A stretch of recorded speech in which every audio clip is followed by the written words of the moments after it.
बैठे हुए हैं, क्या शासन ने आप लोगों का सुध लिया या कोई आश्वासन मिला है अभी तक? हम लोग 40 दिन से अनिश्चितकालीन हड़ताल पे यहाँ पे बैठे हुए हैं और शासन प्रशासन के तरफ से अभी तक कोई रिस्पांस नहीं आया है, किसी प्रकार के सार्थक पहल और निर्णय नहीं हुआ है। इसलिए दैनिक वेतनभोगी कर्मचारी बैठे हुए हैं और इस दौरान तो हमारे 3 दैनिक वेतनभोगी का निधन भी हो चुका है और एक दैनिक वेतनभोगी को सर पर भी काट दिया था। और तमाम दैनिक वेतनभोगी इसी आशा उम्मीद के साथ बैठे हुए हैं कि जब पूर्ववर्ती सरकार था तो उस समय भाजपा जो है विपक्ष में था और हमारे मंच पे आके आश्वासन दिया था कि भाई हमारी सरकार आएगी तो हम दैनिक वेतनभोगी कर्मचारियों को नियमितीकरण करेंगे। उसी आशा के साथ तमाम दैनिक वेतनभोगी यहाँ बैठे हुए हैं। जब तक के नियमितीकरण, स्थायीकरण, आकस्मिकता कार्यभारी सेवा नियम लागू नहीं कर दिया जाता है तब तक दैनिक वेतनभोगी यहाँ से नहीं हटेंगे। इसी इरादा के साथ उत्तरधारा स्थल में डटे हुए हैं। आप लोगों की कितनी मांगे है, कितनी सूत्री में मांगे हैं जो अभी तक आश्वासन आप लोगों का सुध नहीं ले रही है? हम लोगों का 9 सूत्री मांग है और 9 सूत्री मांग में तो जो 6 मांग है वो निचले स्तर का मांग है, इसी पूरा हो सकता है, लेकिन अभी तक के पूरा नहीं हुआ है वो भी। इसीलिए हम लोग बैठे हुए हैं और मेन मुद्दा तो हम लोगों का है कि पहला नियमितीकरण, दूसरा स्थायीकरण, तीसरा जो है आकस्मिकता कार्यभारी सेवा नियम लागू करना और चौथा बिंदु में ये है कि जो वन विभाग में लगातार अभी वन रक्षक, वाहन चालक के सीधी भर्ती हो रहे हैं उस भर्ती पर तत्काल रोक लगाया जाए, क्योंकि हमारे जो दैनिक वेतनभोगी 15 साल, 20 साल, 25 साल, 30 साल से अनुभवी हैं। तो हम मांग कर रहे हैं कि योग्यता और अनुभव के आधार पर वो रिक्त पद में जो है दैनिक वेतनभोगी कर्मचारियों को समायोजन किया जाए। आप लोगों ने किसी मंत्री से मुलाकात की है, विधायक, मंत्री, किसी से?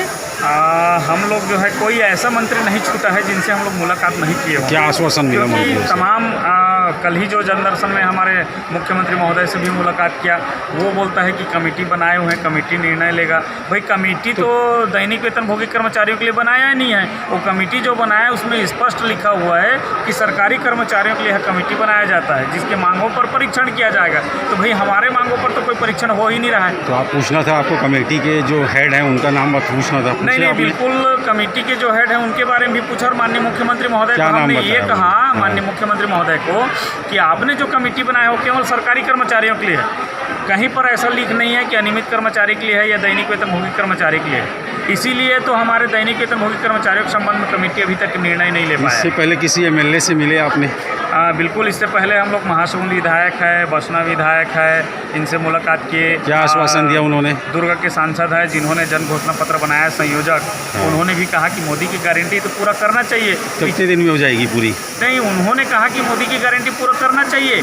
सरकार पीछे क्यों हट रहा है? हमने जन घोषणा पत्र बनाया है, अब हम जो है ऐसा स्थिति बन रहा है कि हमको स्वयं को हड़ताल में उतरना पड़ जाएगा अगर मांग पूरा नहीं, क्योंकि यहाँ पे मोदी जी का नाम जो है वो छवि जो है धूमिल हो रहा है, क्योंकि मोदी की गारंटी के नाम से घोषणा पत्र बना हुआ है। किसने कहा ये बात? ये माननीय विजय बघेल जी, सांसद दुर्ग ने स्पष्ट रूप से कहा है।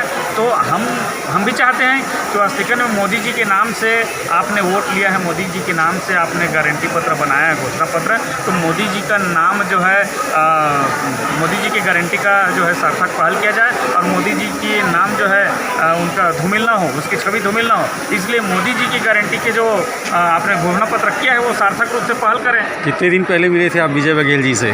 विजय बघेल जी से 1 हफ्ता पहले हमारे जो दुर्ग क्षेत्र के पदाधिकारी हैं वो सब गए हुए थे। और इनसे सरायपाली वाले से? सरायपाली वाले से डेढ़ हफ्ता हो चुके हैं, उनसे मिले हैं। और उधर से क्या जवाब आया?